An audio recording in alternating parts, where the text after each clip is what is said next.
أعوذ بالله من الشيطان الرجيم. بسم الله الرحمن الرحيم. الحمد لله رب العالمين. الحمد لله رب العالمين. الحمد لله رب العالمين. Nga alamari man satalla tentu min jarta tentu la wakola mena interim party leader kontonna Honorable Fabakar Kekendo Tombonjata anala do kunyol mume me APRC dingol kontonna milbe Gambia aning Gambia e bantala banko dinkendolu banko kanunte dingolu mba falal mume ko assalamu alaikum wa rahmatullahi ta'ala wa barakatuhu. Nte Muhammad maron na murtanang nyindi maslingo somondala nga ala mari man satalla tentu man sakallanke kiti te la manso dunia ne mo mario anilla kira ne mo mario hum kum fayakun manso mi yalon kontol hade madingol kino kilen bebe murna kane abe be konti bolale na kuma kangolale na ke barolla alma ala mari man satalla be kanda ay tanka hade madi jawalla ferola. Alhamdulillahi rabbil alamin. Alhamdulillahi rabbil alamin. Alhamdulillahi rabbil alamin. Banko dinkendolu APRC dinkendolu banko kanunte dingolu atol min kala moy ning hakilola wati o wati nin kadiyam atolle atol min kala moy ning hakilola kadiyam atolle hakilmal hakilo be momilla ikela moy ning hakilola wati nembe audio de dala kadda wolle pour kala moy. Alhamdulillahi rabbil alamin. Alhamdulillahi rabbil alamin. Alhamdulillahi rabbil alamin. President Adama Barrow. President Adama Barrow alfeltale nane afo aliyelanu alla moro min fali walam hadama din kuŋo albe sulari walla alfeltale alla moro le min fali fondinkelom anyanda kala fondinkele di fondinke fula alnyanta wolle kuŋo kuntula. Allahu akbar. ala mari masralay mi lo wakanyanta nga fale nun ameta foni alkal kuntilin foni wate altenkum muna Adama Barrow altenkum ale nyine ke ale mol bunke sola foni adiataliye almandiamu ale mo bunje afata almandiamu ale mo bunke sola je obe munadi sacrifice andol be kemedi keo yole fale kale le funding ke fula alnyanda ko lemuta ke kunkuntu ke sacrifice alfeltale ha ñin sugudino min banda alma ala mari man satallah ala family a ñongo sendi je alma mari man satallah man sakallanke kitite la maso dunia ne mo mario ani lakira ne mo mario ala wulal niyo sewondi.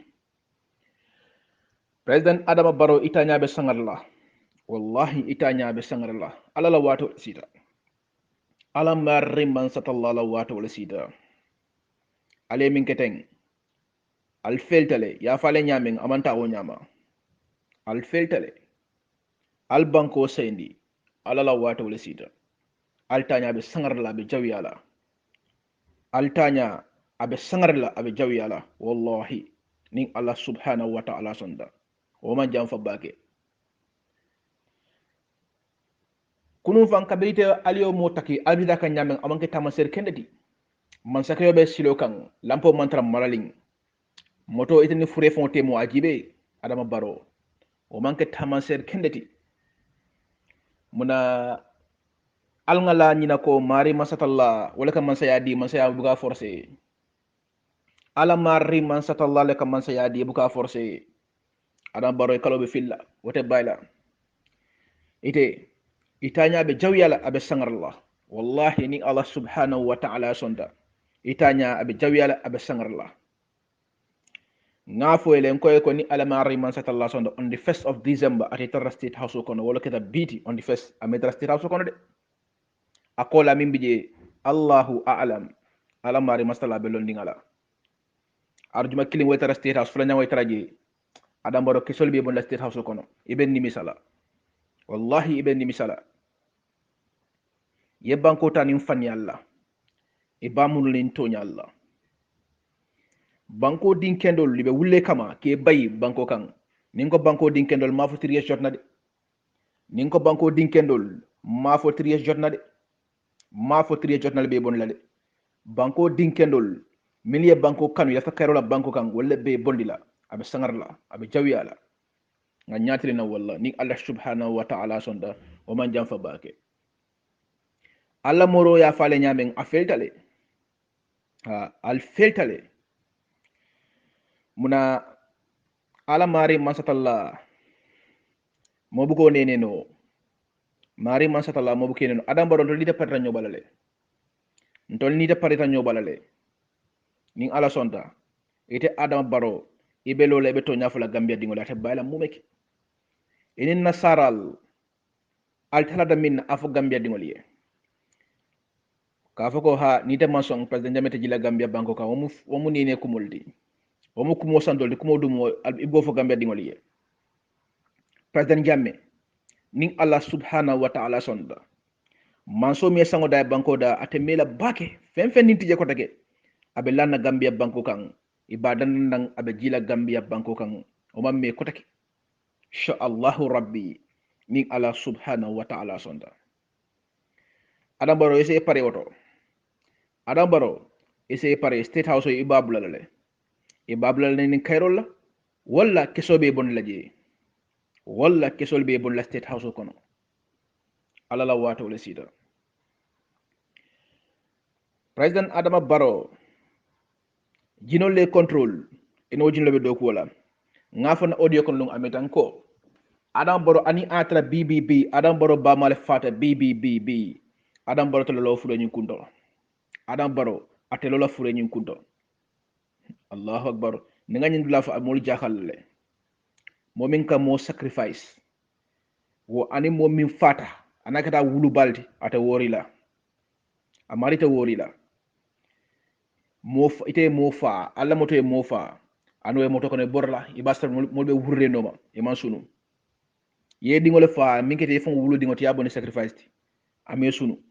woto harama dingo ite se modo fa mi yalon ko amanke wulu dingo ti wo sede ni yotora ali ala dunya tinya ali ala yomal kiyam fanan tinya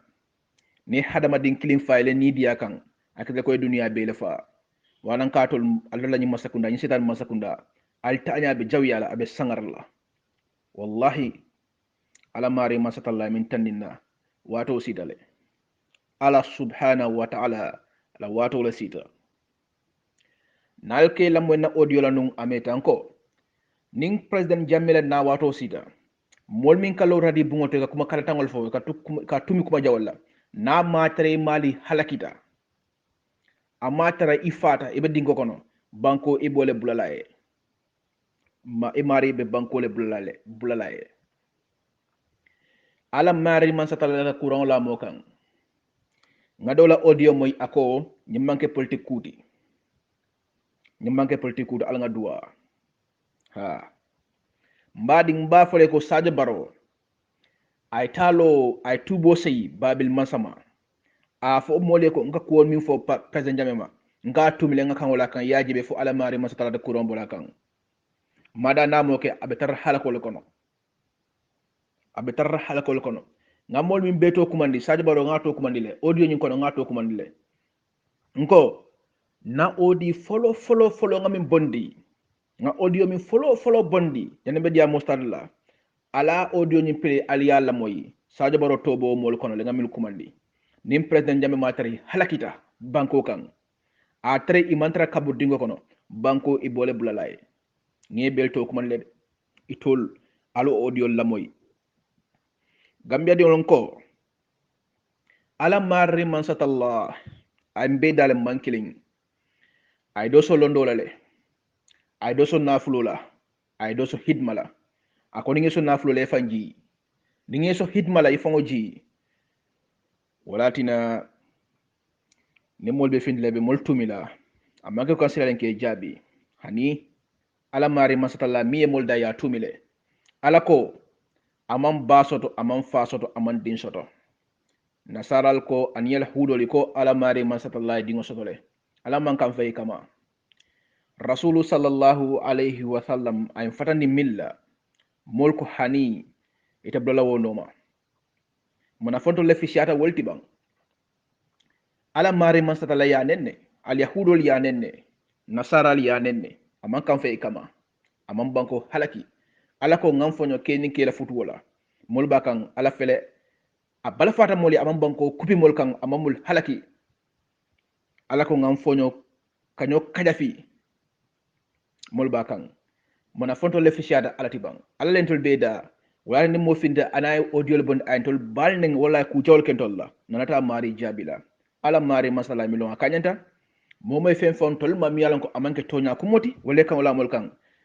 al kiyama lolu wala ala mari masatala be kijotela dolli temale ite sira tela mumeke ala mari masatalla man kijotei dolli de tema wote bayla mumeke ala mari masatalla ko atena ate animal temo tanawtana tije bar mo fulol tema fase kijotei tema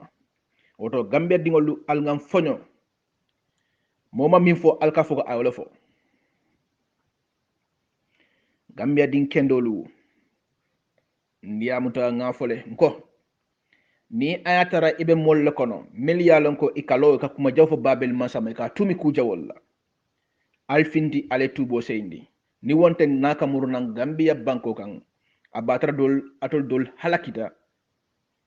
abatara atol dol be kaburdi kono walla albe banko le bulalaye nga nyatrina walla sade baro tonya ala mari mastala ka kuran la mo kan bar nga min faale alfindi ale tubo sey babel masama alboyta kanne ala le bala kelo ke kan ay ala mari mansatalla wala be kelo ke kan babel mansaye min keda his excellency Sheikh Professor Dr. Alhaji Yahya Abdul Aziz James Junkun Jamme dinkende a niwla banko dingolye ay kero sabatindi banko kan ay molniol tankandi gambe dingol ko hanita jola fo isa tumiye kuma jawol fama sungutu malbalo min finta jang kulubal ba malbalo atarasi TRRC ako his excellency Sheikh Professor Dr. Alhaji Yahya Abdul Aziz James Junkun Jamme ako wala la nyoya diako ya wati replay president Jamme be sirin tek amandi amu dunia fele fintita ko ning sar yombe banko kan tufa jallo anyanda falale mol min bebi je iba ko seda kan wol nyanda falale katum be faniale set sembendi andi kan muna al nga fata nyola ala marri man satalla la jonni ngomen kanda hadamba din kilim man kuno wala nko president Jamme ala subhanahu wa ta'ala be kelo ki kan ay mommo ndi mantra kelo ki kan ay walati na gambia don ko al ngasi APRC din keno al ngasi tek ala marri man satalla be na kelo ki kan ay kana fitno mala banku kan kana boye mo kan al ngana bolo kanta ala subhanahu wa ta'ala wolbe kelo kantol APRC dingoliye his excellency Sheikh Professor Dr. Alhaji Yahya Abdul Aziz James Junkun Jamme abe jila Gambia banko kan abe Gambia banko marala kayro be sabatula Gambia banko kan insha Allahu rabbi ni ala sonda wolungo manjam fa baki nko Gambia dingol ni ala sonta ni ala marri man satalla sonta man so mi sango da ay banko da ni sango titala min kala 2019 atitala fay bang his excellency Sheikh Professor Dr. Alhaji Yahya Abdul Aziz James Junkun Jamme ama singolo Gambia banko kan koni ala marri man satalla sonta o man jam fa bake atol min kala moy ning hakilo la Gambia din kendolu APRC din kendol banko din kendolu atol min kela moni nani hakkilo la mbal tentula mbal jeyla bake mbal tentula mbal jeyla bake ndala kuma kan ka fen fo nim fata ni ataran ka mo tumile wala ka fanyale la mo kan ala subhanahu wa ta'ala ben konti bolale yawmal qiyamah lolu ngala ane mo kilinde tarra kabur dinga kon damal be tarraje ngakuma fo ngalon ne ngakuma fo momimma iman songala bil glumbina la Gambia yalon ka foko ngakronom da ngankali o munene sorol be qur'an kono a soro bije ibayel la yebulu akan ha nyemin fontama ntemake akawlan ka yeblola ala mari masatallah ha nyemin fote mu make nyin kenna yaji be fata kelela ndeparta ngam mo chelen audio kono coming president jamela fango ya tale ida bijele e ko yatije lumbina la gambia mbelola qur'ano mbayela mbembulola la je ngankal ale ngaji be ala mari masala be min halakila al nga fata nyola ala len dam mankilin ala mari masala len dam mankilin Allah subhanahu wa ta'ala dan malum mansudi innama amruhum idha arada sayha an yakula lahum kun fayakun adam malum mansudi masakilim pet asikuke idea mota nyinin kalala mota konti bola yomal qiyama bantol jondi wo jonding kili wo killing ala mari masala be konti bola yomal qiyama lo lungola abe mom wala bukol dila ba fla karang yamin bara dunya kono oto al nga fata nyola ala len dam mankilin alayen dale mankilin al nga fata nyola APRC dingolu mbal dan alay alal dabundi triye jotna al ngan dal bondi je His Excellency Sheikh Professor Dr. Alhaji Yahya Abdul Aziz James Junko Njame anata ne mun la coup d'état jumale coup d'état ke AFPRC Armed Forces Professional Ruling Council wole coup d'état leke e bankota e mammofa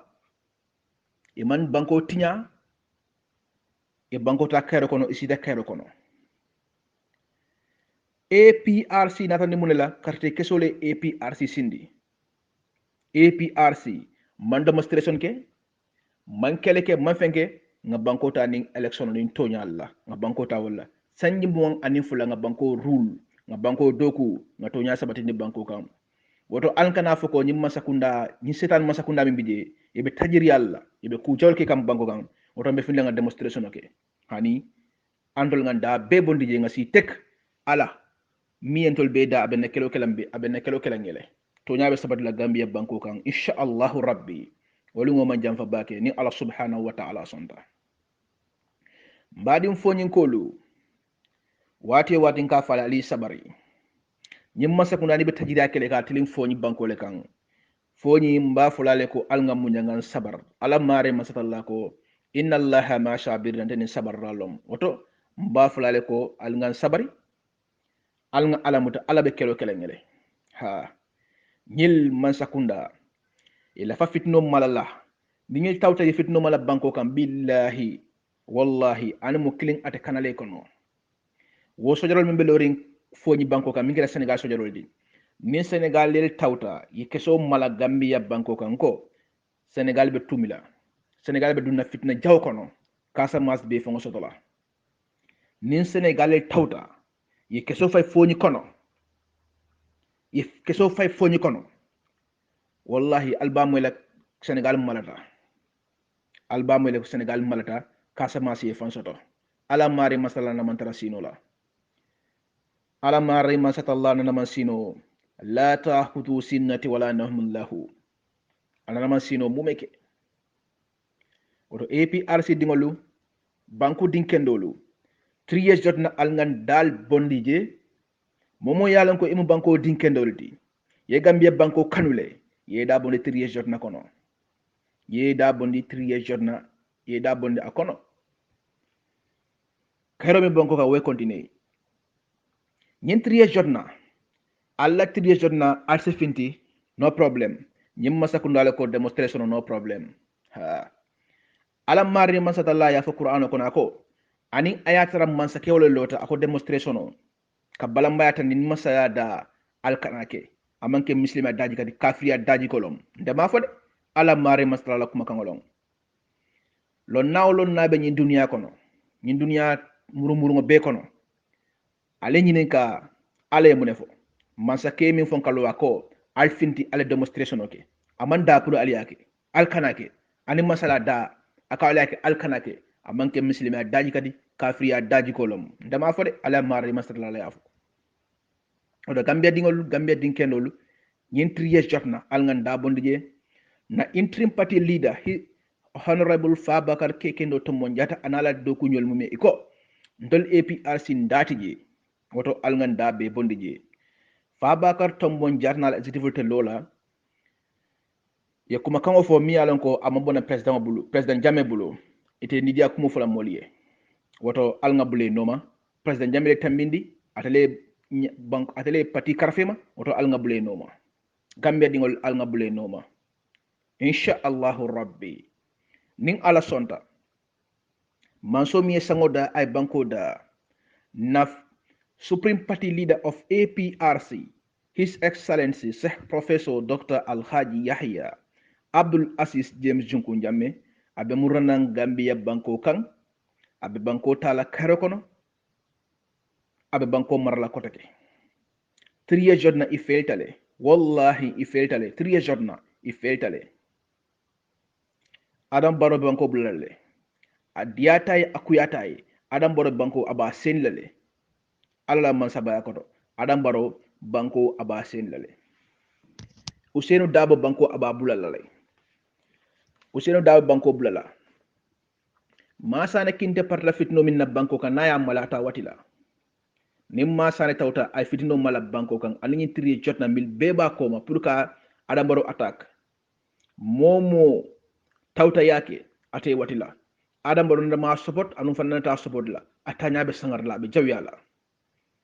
adam baro mol parité balale ite mol parité de balale atol min kaddu mol la kodal kono alke bal nen alke nen alta ale tubo sendi wato sida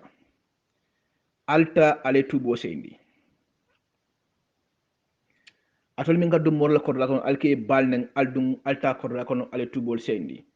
atol min ka lo social media alka kuma ka jawol fo president Jammeh ma alba tumila ku jawol la al tubo sendi dalama tubo sendi abat atol dol bija abataral be halakirin Gambia banko kan imma abatara kabo dingo kono wala albe banko le bulalaye president Jammeh na kamuruna ani symbol binala ana jurwan kendol binala ibadan na Gambia banko kan kayro be sabatla Gambia banko kan woma jam fa bake APRC de on kale ko ni ala sonta maso mi endol da ay banko da sango da His Excellency Sheikh Professor Dr. Alhaji Yahya Abdul Aziz James Junkun Jammeh ñi sangotitala ay bang amasingolo Gambia banko kan 3 years jotna i feltale 3 years jotna i feltale ko min 30 December i felta ñamin ta 3 years jotna fana felta wala ñama insha Allahu rabbi kero be sabat la banko kan APRC dol be dawda ansi alama rima satalla tentu alnga maso tentu ala subhanahu wa ta'ala be nekelo ki kange nyimma sakunda man na fa na banko kan pour ka mol tora ka APRC fa ala koy ko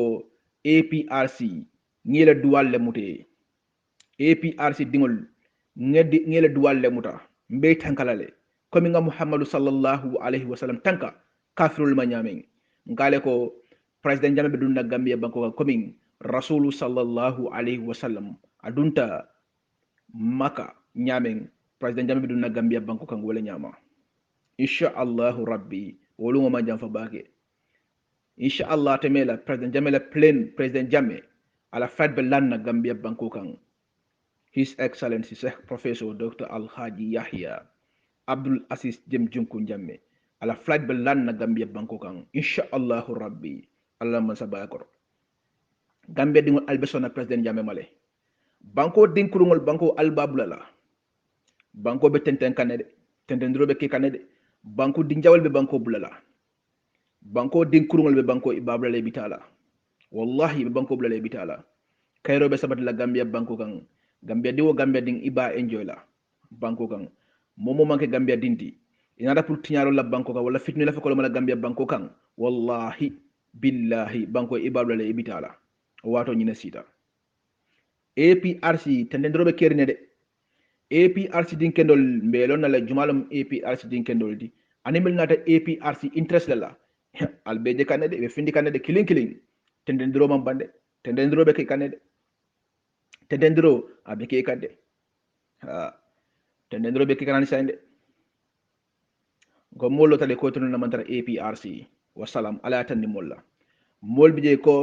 e political party la jibe kan yalo ni la political party minto ito mantara APRC alhamdulillahi rabbil alamin ala mare masalla kuro kele asinata set president jamela findo gambia banko kan abetiya batale alhamdulillahi rabbil alamin abetiya tale alay to nya sabatindi ngalon jumalum almam kendoldi ngalon ne jumalum almam kendolti milla fatto nya la banko kan animil mu imam kurngolti ngi belon ne animil yalo ka bla imam ne ka bla masakuna no nafulola animil yalo ka bla masakuna no to nyalla ngol be bonu nyokonole ala mari mastala na masino Allah subhanahu wa ta'ala na masino ala la wato le sita ala la wato le sita wato sita le insha Allah rabbi epi arsidul be dawda nsi ala mari masatalla dani nsi mbulula nga ala dani nsi mbulula nga wati nga ala mari masatalla tentu hum kum fayakun ala la wato le sita epi arsidul be dawda nkale ko atemela His Excellency Sheikh Professor Dr. Alhaji Yahya Abdul Aziz James Jonkun Jammeh abduna nan Gambia banko kan wote bayla insha Allah rabbi ala na banko kan jinol ta stop la hada bari jaw ta stop nola aba jila banko kan kero be sabati la Gambia banko kan epi alsidingol kuma kan ga findi ndana fale amedan kale ko ni rali botala albe kuma jamalle mo le bot al saltulo sukio kuma kan bela ale million wo kanyantale ale million kanyanta ala manke mo fulandi ala mari mastala manke mo fulandi ani atra bibi ala subhanahu wa ta'ala jida Gambia banko kan akoy ko president jabe murana dol ba fala ko hani ate murana woto APRC dingol mantaral nene kan kamin fale mantaral nene kan mantara ka politique diamo ko fokan aliye mantara ka politique diamo fale fokan aliye ala min ta ala mari mastala min tanin nan ko le fale odo president jamela mansa yanka mambang His Excellency Sheikh Professor Dr. Alhaji Yahya Abdul Aziz James Jonkun Jammeh ala masaya mambang abinala ko tege President Adama Barrow ele moro mi foye a feltale ite fongo felta altanya bi jawyala abe sangarla ala la kala jondingo dema alme munu state so kono kado kono but state house kono aljuma kile traje fly traje adam Barrow billahi kesol be bon laje kidi keso wala be bon laje keso be bon laje hadama ding Gambia dingol nyobe tankala yelte bonna bari te tanya be sangarla be musale be mun na Gambia banko kan ibe lon la ibe to nyafula Gambia dingol ye wote bala mu meki ala bal halakila coalition government ala mare masala bal halakila ale to romilla Gambia dingol kan ala mare masala bal bun lal bala ngale ko atol coalition government atol dol bije albe class salada dan lalti Gambia banko wote bayla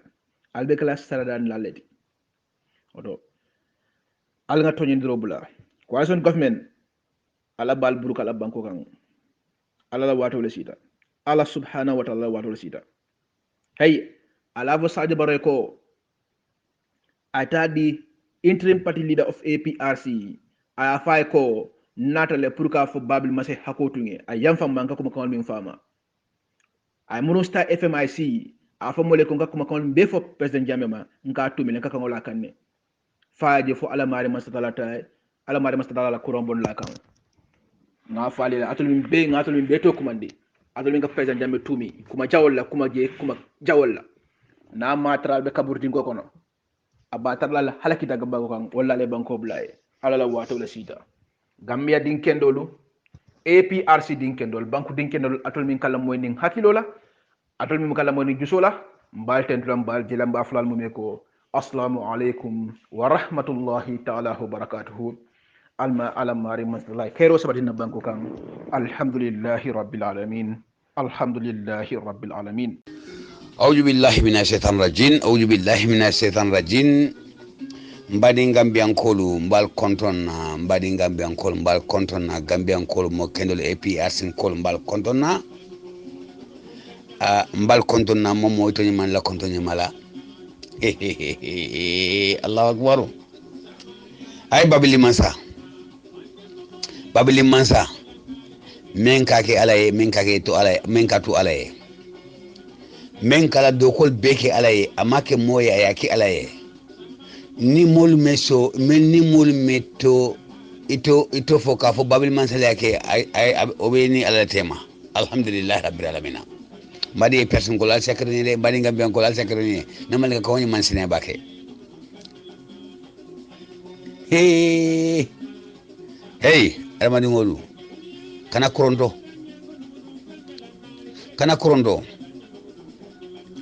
ko be ibe tonya ka bula ala lulo nte Muhammad Badia ngalta du bake aynge e person goti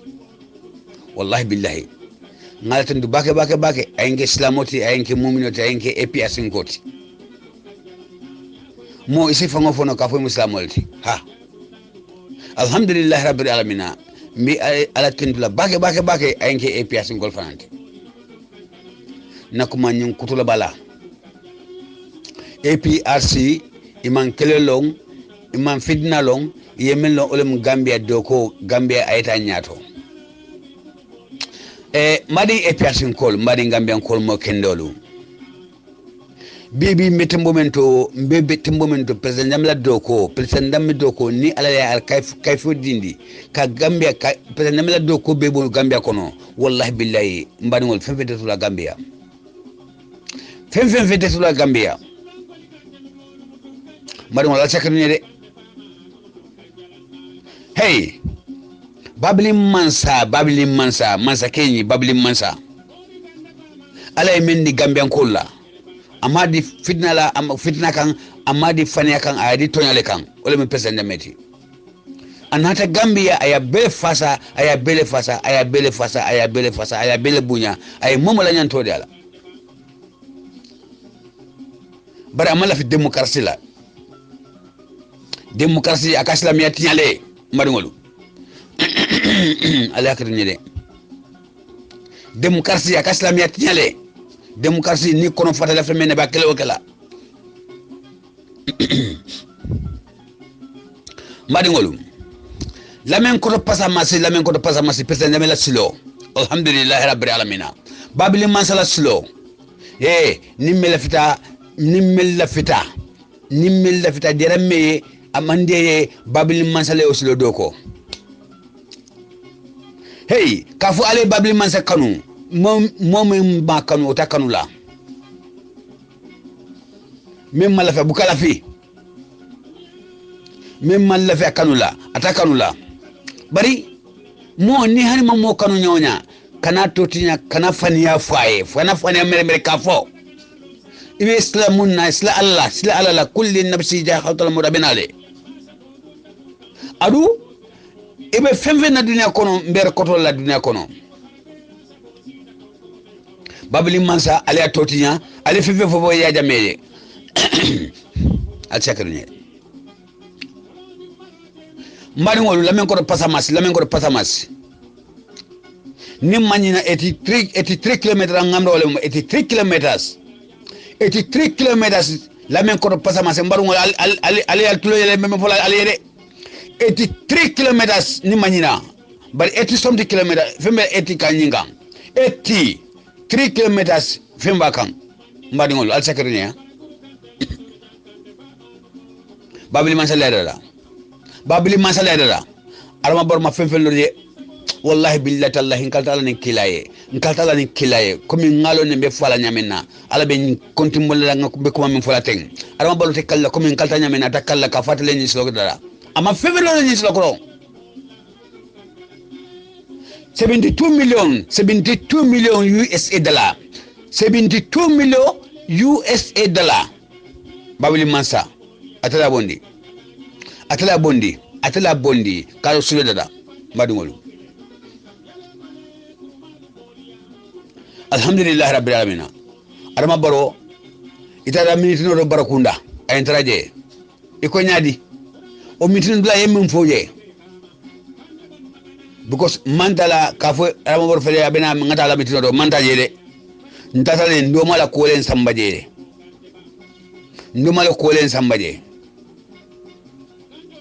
watara election be keri bena ya tombole kake ayke député iko nyadi atara futuro fure saldan dibe ibena wato men atara ndita futuro sali natam ngeben atara albe bitino kan mum fo iko ye president min bay yaya jamme ole la min ko passa masidara bari fana mena solo dara le hey ni yaya jamme la solo do ko la furada yorobole ma fon wala furada dasal ma fon wala furada diabu ma fon ite sina sta en kafo ite le ni solo dara ite le ni ngede adama baro ila masakunda aldukare mafu alislam mola gambia kono bari alinga silala wallahi alinga silala adu mole men fo adu bibi ndebe Muhammad Badia men fola political fado be zafono abe anjarama ala barka because mamoy mo kana aka babli mansa totinya wala kafem fo babli mansa adama baro aketa nyawonya adama baro les muta adama baro la sita ya jamila parasoto ni adama baro nata ay gambia tranya mina fango yalo ne atanyanta mum fola mbadungolu alhamdulillah rabbil alamin mbena ngatra ya jamia do gamaki gambia ndem lañ tol fola para mo fode ni ti arara siteng arambor la sindi janu comme son arambor la sindi ayun sindi buna president jamme kan adama baro ni lamengo do pasamasi iko nyaadi olu ngoy mitina menge bandu ni ko nyaadi iko say tuzemen tuda kango be ulaje ibe frandar lale foti la lamengo do pasamasi dada ya ha polo ne ba ni 72 millions US dollar bodala ji woko no ba Europe economy ni la hanu bi o ko do fila beta ila musola bank account ko beta abe mo bulo la hanu mo makese solo ndolla baja kunda kata leftano la kata baja kunda dala ama hani maybe hani kilometer half kilometer mu iku arama baro ko abe usul dalale mari mo la moy de say Allah akbar marwalu 50 kilometer e 50 meter ako atabe wol dara na la wallahi billahi talay 50 meter ako abe wol dara atabe o dara na la sai kata baja kunda fango yo dara Allahu akbar baja kunda ngolu alinga wuli sinola alama baro fongo yelta ndela kafo kati ate chita ane sende mama slow dada do ko be bor la gambia bi mbete mbomento abemu APRC president jamila do ko mo mi beti hey madungolu alhakatu nyeba leptano du ni school ba mi lol la baja ko na leptano to bi mbete momento ten and fire service jumale o kinanta Babili Mansa 2013 fo adra arabor sitale ba my friend al nga tonya fo nyoy badungolu ni mo adu politiko akamo janile wallahi billahi tallahi kaltala nin kilaye politiko momo nimi haklo politiko rono abe samba janaba amange dade de amange tan ndade janaba amange dade de Allah subhanahu wa ta'ala janaba ti talam ardenati min de tada ko leke bara ay même fo al nga blono ma ako fane haram tale haside haram tale nafika haram tale andol brala iko mun haram tale ya blano ma be samala minto wala dina janaba dobe muslimoni kafiru kanyol tada ala sin intel islamo kesi wala mbadumulu arama baro sita ndolla wulde ama hani to ko kilne ko na mangi ay moso modol so raida ndol tamalankol be mijang hani momu mi mantama na sa abi raida na yaka famodi masunga sasano marwolu arama baro ama femfen neke ala sirolo adama baro fongo ala signali ayalone asita nyamena mo nibe mansaya nyina ay talala wala bila nyina ay asakene adama diwo nibe fengo nyina todu mansaya nyina ani ala silo samba babli mansalo ke wala billahi adama baro afango yalone ay menke fama fo ala diwo ay ala diwo certifies pour ay mansaya nya Gambia la mansaya solo Allahu akbar ti ara arasi alo men lola alma barokili bo afon ya tala kafo akwate ya dum fale pour ay mansaya nya soto ado aliya jela aliya video jela aliya la dol be jele Allahu akbar adama baro wataqullaha adama baro silala wallahi billahi man sayale duna la man saya ole denni ndede yela dungo kete wallahi billahi la dungo adama baro ila dungo be kitala because itate Allah subhanahu wa ta'ala tamo ila dungo ti nako ina dangala barka ila dungo di jamo la kafa pour man saya solo Allahu akbar Gambian kolu Allahu akbar obo mundo ko kala bi obena mundo ko kala bi Gambia kono babil mansana amanyingere babil mansana menyingere momo akele nyala paralu ye mole busa foye fenkala babil mansa ko ina fo bañu madungolo arama bar sidale amanna do kola anyata wara kola ka kuma fo kuma mem ko kote 40 silo atele odala ayna minto madungolo 40 silo akonde ayebo Gambia kono ba 40 sila tanani akondi Gambia kono ba arama mi sila dara ay mi sila dara adama fo silo bada tene battery please charge madum la sekadu ni thank you ngalbe kon do ngal to ngal jayi lamen ko pasamas Allahu akbar president mi babili mansa inshallah mina ko la mbala bido bonde mina ko la kanne inshallah ni ala subhanahu wa ta'ala ni ala sonda mbio kelale mbala bido bonde le ngakuma kan low battery please charge sorry I'm charging inshallah ni ala sonda mbio kelale babili mansa masifa so nda sifa so la Gambia kono sallallahu ni ala sonta wallahi because ayabe yake mole be sile daro courant ndola afele baja kunda bibi Allahu akbar ninga kale ayaki alay ayatu alay Allahu akbar atara badu jubela wallahi billahi atara mano jubela wallahi billahi natara Allah subhanahu wa ta'ala abewulla adama dum mun makafo fisri waliya tumme bandola courant abe kundi polol be abe boyta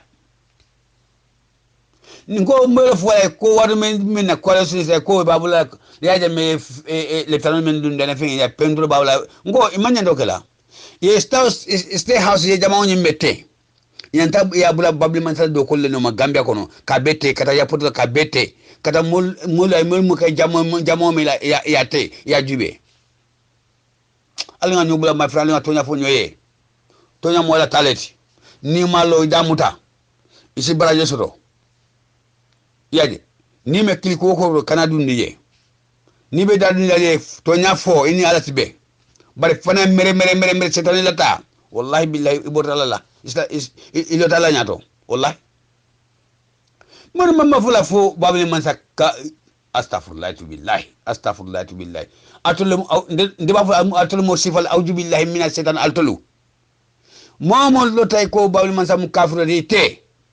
ndafale mu kafir baru itel mu shaitan fon le mu itele because number 1 Allah subhanahu wa ta'ala kuma kango ya sosole ye ala sole soso because Allah subhanahu wa ta'ala même fo ako islam kana fo nyaw islam e kafri fo islam ya timme dale ba islam ya timme dale ba aman timme madungol alinga babli masabula mo kindole mu wallahi billahi ala la mo lemu hijibullahi lemu wallahi hijibulalamu babli mansa wallahi mutakele nola ajibe ni yakele ni watu ka tofo ka arajo kono ka forjat Allah Allah akbar fisri walle mambetea ni ndi arartes di artist di wala loni babli mansa bar ole fele bi ikata jawalti ya jamme kam bara ajibe atata minto albabu nda tabe sokon rong ya jamme ni neke ala balla ko wani ba a fayla fan alni ya jamme to alni ala be nyola wallahi billahi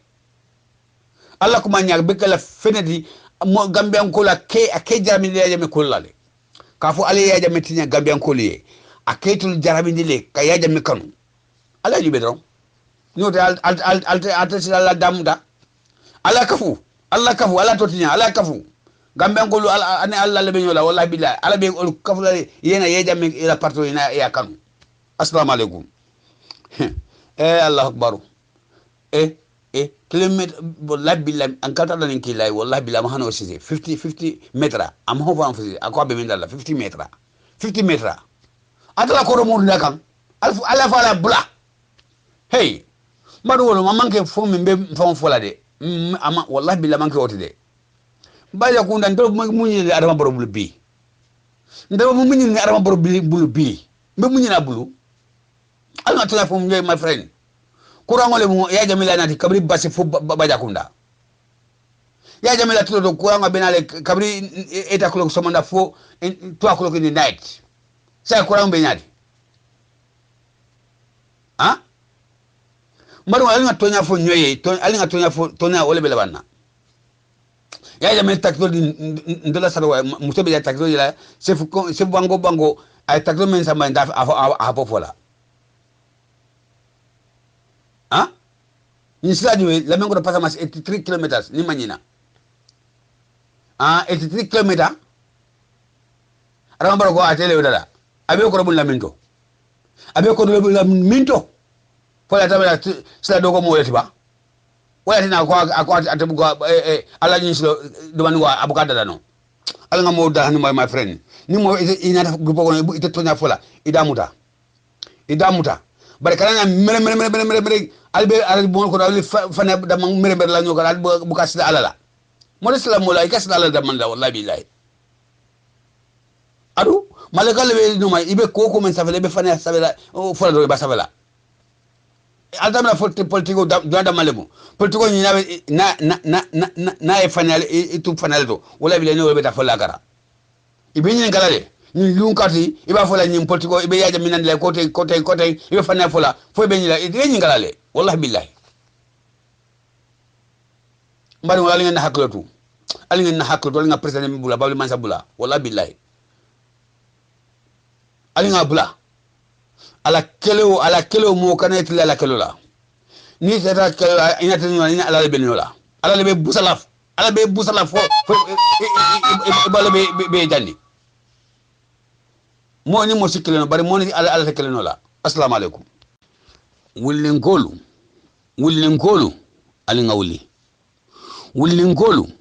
alinga wuli wullinkolu alinga wuli alinga sinobula wullinkolu alinga wuli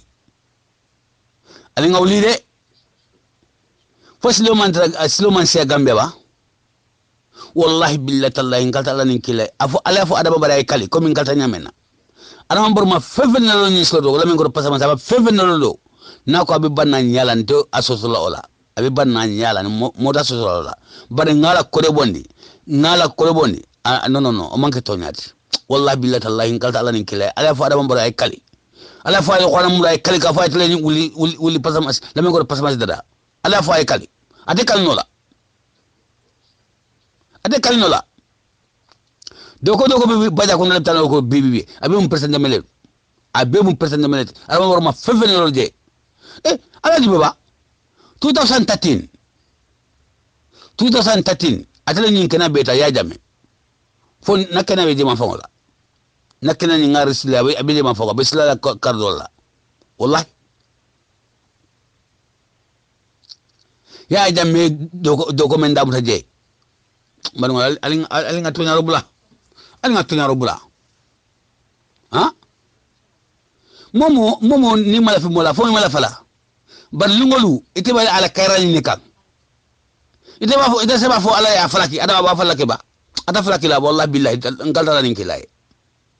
ni momo stada ni slogan ni ngodro kan la men ko pasamasi akeda mu baja kono sito ba ko mu sato ko ulli kono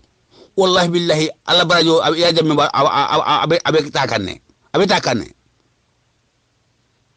ali nga tonya robula my friend ali nga tonya fo kare ali nga tonya fo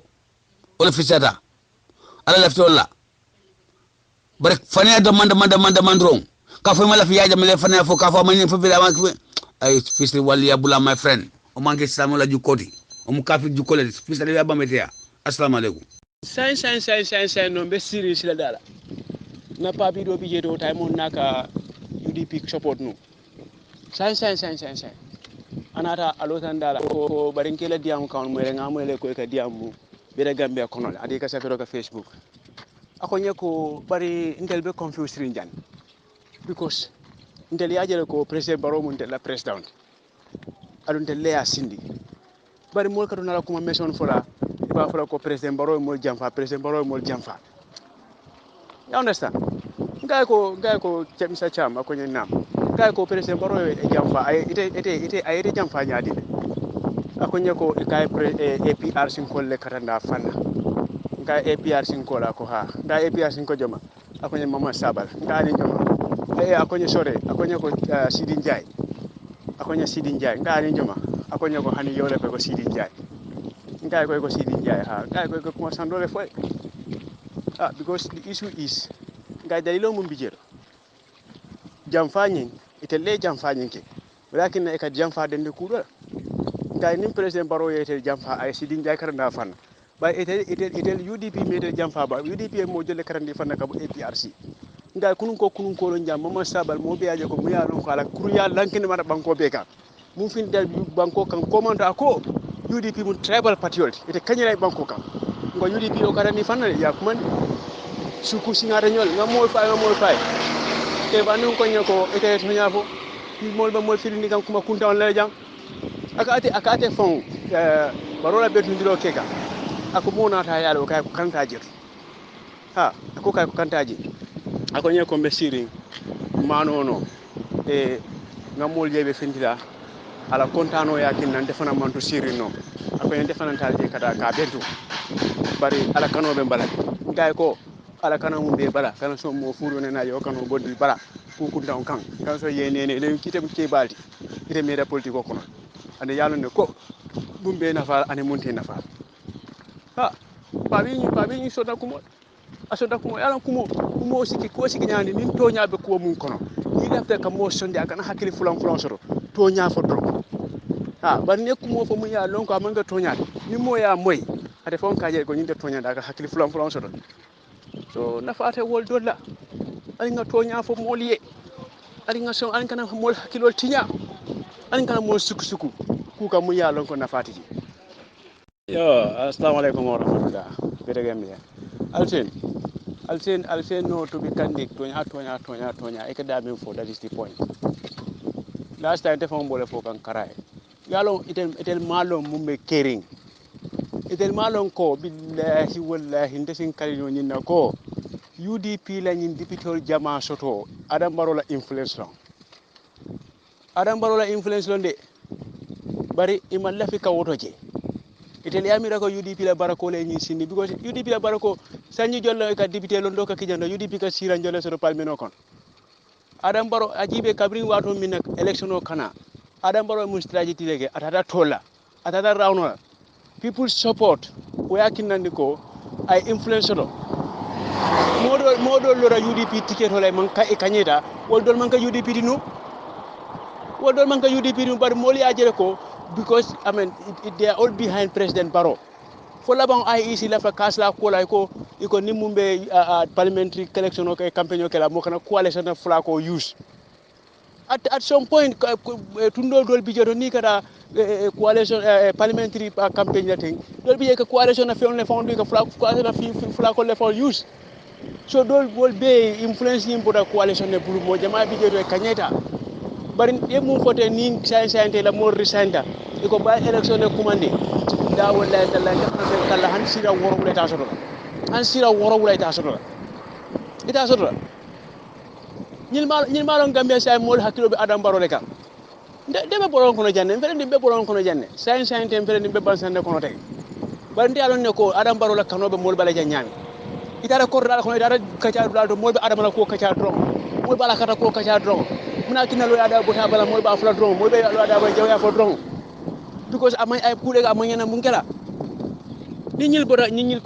risante ko election o commandé billahi wallahi ko hal sina woro wala da sotla ya jibe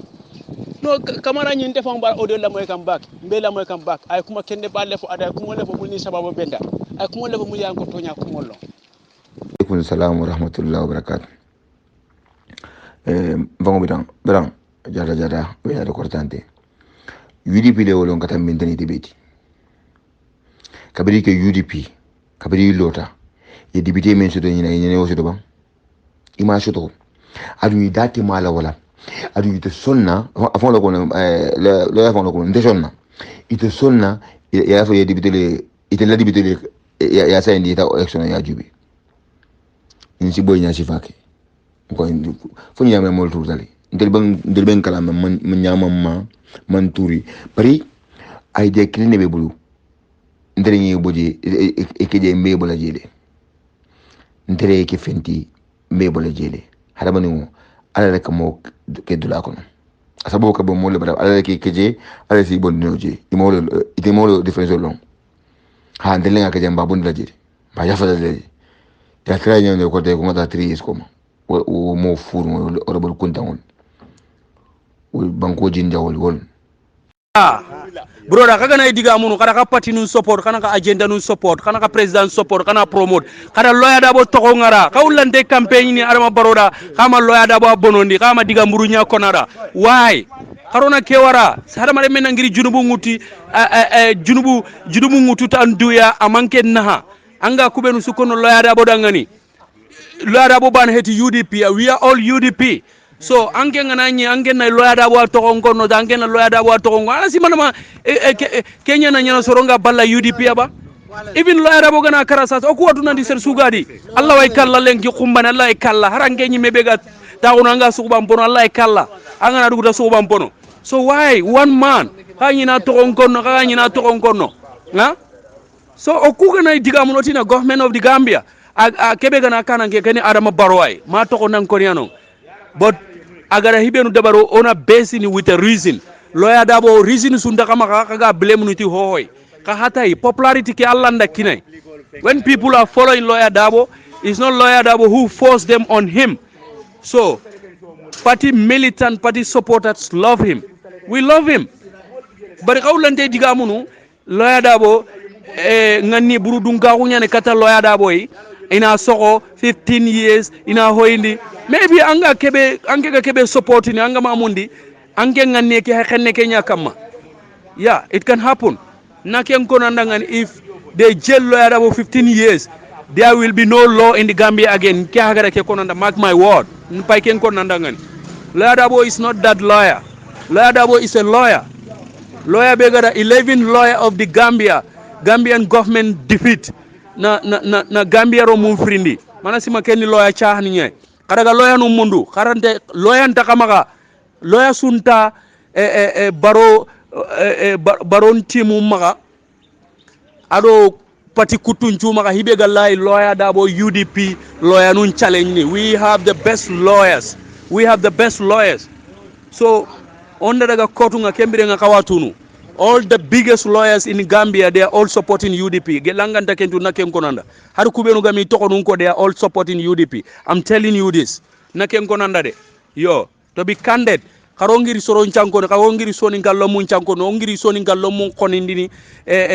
individual person nga lawyer dabo sigi UDP ada ngana UDP kono UDP koni hate lawyer dabo as an individual person because lawyer dabo abanen tatini ke ser suda forcer kada wardin kay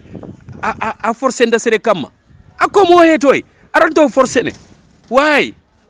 everything lawyer dabo all eyes on lawyer dabo so lawyer dabo mu mangana daga karaka oku patike wa continue kanta jagal ni kadiba oto kada party nya support wala kana party against simple na Kenya ko nande an na United States ay you know broda ange nyime ganda soron deceive no ange nyime do government ngatele mo kombe soro mani me jamane lo mu nday golli government they have different parties anda tini UDP ngembane na government no anda tini APRC ngembane na government no anda tini GDC ngembane na government no anda tini APRC ngenta government ku parti nu su serengoli ni government inde aka president ngani khiri pour adin daga bakke ngay tella so xaw nangiri soro ngul laga na kagi deceive nu xaw nya hay baron nene because ado soro kubenu ga telle adiga koto adiga gilli me kam adiga meeting ni kunyi menun ta dangani because isun ta dangani kana kem fahamu government na kundunya ando yogon wa gollini men tanda bari ina jamane golle nyar barni so president chere enta tuini mama election ni ga carte sedi yo okuna parti nyadi mammi ngari ha andi ngari ha ndabaka kendi de so nga hibe konanda ngani xawnga United States kada toi you know parti su sere ngolline government no gondi why ange nga simana nanti barondo sere benu garaga kuncuna baro nyadi aga na daga aga manca kunda ngol nyangano benu nyini kun debu bangunga kun region nudi commission nundo alkalo nundo sehu nundo you know chief nu kumbenu sugari ni nonga kunga jama be surdi katay angere simana ma kuncuna kujina sere nye debu gumun nan diga mi debu ncoronda e khirsu ndanga ni nalli kencuni daroy nye bar kemma min nanti kuncuna president nya dangani kada Kenya fahamu jama be gado baronga antadai kempeta jamai ya jame 2016 soronga jama be warda Kenya mpungu coalition government jamanga bari election nganari kubenu ga carte sedini ankendo yogon wagirna kanne me intandi because man ni golle nyandandi kahu ina ken golle dabarni timo konga yo aka government diga naser su sagara antina alhamdulillah because every night oda wari ida sahananti $2,000 every night angana wi do president barodo ke to ina tuga na Kenya mi finance minister nga madunge ida hike code naritima $1,000 every night anda tampile uronya tampile ujine dalasi ser sugara wardai ha kunda ken kisan kitani khasun tuga do nyimme ha man ni ganta walla dai hari ganta dangan so ona soron fahamundi anke daga America you are in the land of the biggest country the biggest of democracy discrimination ganta no kube so khawna ka soron fahamundi da bari kala soron sanko ni anga kunene baro kundu jare entay wo buka benno ila development o ate keno la molla kono kensen yarin kan banku niya moy adibe develop kan wala a developta konkole folo botaje mindo botaje bari Gambia mbengalo ne ko konkobe ni Gambia la Gambia mbengalo ne ko mindo be molla amamme nga video post jang abe opafula du sate o kono jang tundo kan jang sate o yin kolongo membe metar tan saba ani woro wula metarola musolu kanyin litar muang 20 liter bidongolu ikawole yora kono ka jio biwo kono pour ila access to water iko president wo nyanta million keme woro wula anin tan saba million keme woro wula million tan saba anin feng anyanta wole dépasse la atela state house da man kono mindobe kerin konkobe kerin bankute keri nin duniya kono men si tulun sene bundala kayro e soto o banko kan so sobita men nanum wala boyta funtila député wala kuma kangolum ba kafu kan nyoma ba nati la foru moto jang aftan tol sina laban fansun kacala bari mbeben la moy la folo député wala e même fo ntol sina continuer na kacala mfana nganna hakilolu foje bari honorable Sidia Jatta bi aka même fo is exactly nga même fo nu e kamira ko I knew he was going to speak like that. Ako nyim bojeto ñinte keno la budgeti même mu mol la budgetoti ako ñi mu budget leti pour itolu man sakunda do kulalu ila salary iba domono la ñamen ñim budgeto da data o doronne bari tolu ba do lolu budgeto ñim fentije pour ntoliye abbe muy tolle la nafa kannet ako wote keno la kote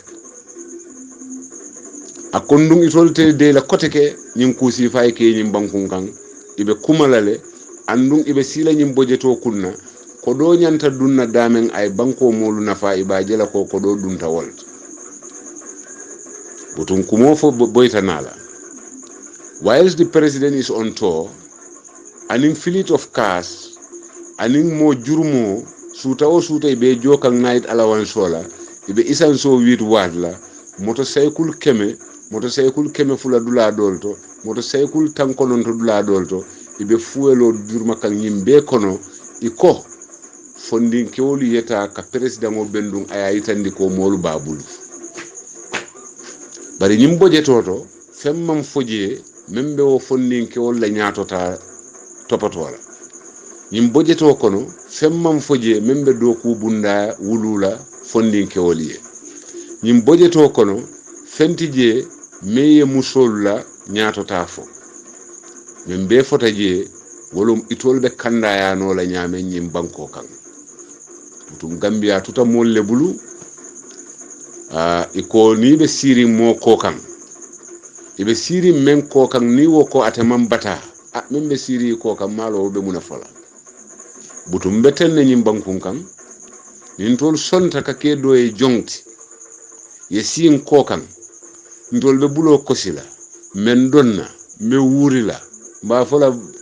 adunta jana sambalom patelom nin tolu nga enjoy ibe sirin tolu men ko kan ni wo bentan tolu fe men be sirin ko kan yalo wo man fen sota be men fola kote butung abe tenne hadama dingol salon ko ite mo soto la membe buña la ni folo me fam buña ni ye fanke moye jele fengoti abe jele lelale utum fondinke ol sifan korosi isifan jube kuke isa lon ko na député ol de i paretale pour ka simfata ka jeko banko e taku ndol fondinke ol atutan to lebulu ngantulolo na député bungoto munebe fo kanje because masilango fango be kering ko asikeno fang nin député olu ni manna ben kanto ite ñim budgeto approve la andum ni man ñim budgeto approve e ka fo me government shutdown wala be kala government shutdown wala mu ñinti ko ni ma approve dépense te soto la fo janni be kambenna andum luwaye tili tang anin nani le di député bungola pour que ñim budgeto approve wala ye balangato andum time is running out hani kabi ibakan iman kambenno kuto andu ni manta kambenno budgeto ñi man approve january salary fango pour ay soto abe koleal oto president o salonko anala man sakunda anala no malankolu isa lonko e kankango mentindi e ifori ya menke ñi banko kan they have a bigger task lying ahead be même fola fanan gambia din doli e fanan politiko tambita kake moti membe siring on defense na banku din jama soto na kisi roto na jeko jamale be on defense on decided ibe mune batukan de yaji abe balance la karawo menna e jompi wotola nko manke banku di ya kendoti information o be di kan bari information o be di kan dalilo menna wolo mu pour molier inform choices sa and then decide based on the information e kamen soto bari katara on defense ni yaje ko sembo bita kan karo menna yele mota o karola e ka fo wole opportunism decision te woti yo nimbota woto na doy supportalu mbe wol fanan yamar la demanding because Doi has the largest number of silent supporters right now wobe na kisiro ya proof le PDOIS has the largest number of silent supporters nko ye fintina ye fa yitandi nga kisiro ke bunda jama anin dula jama anin fanna jama ndata tarako mo jamale decide to join PDOIS and then they are quiet over it. Yes, it's mature politics. Men kumata drong ni carte fa sita e la carte o fay bari aman jaw ya fanan ye fangi tandi because wolu fanan be kerine moto ala barka bake fo nyaato domanding binala le ni na député wol be ila kuma kangolum bi da wol arrange la sayin killing ngana sambana moliye pour mol sila on lamoyro ke from our own national assembly wo kola insina continue na kachala ala barka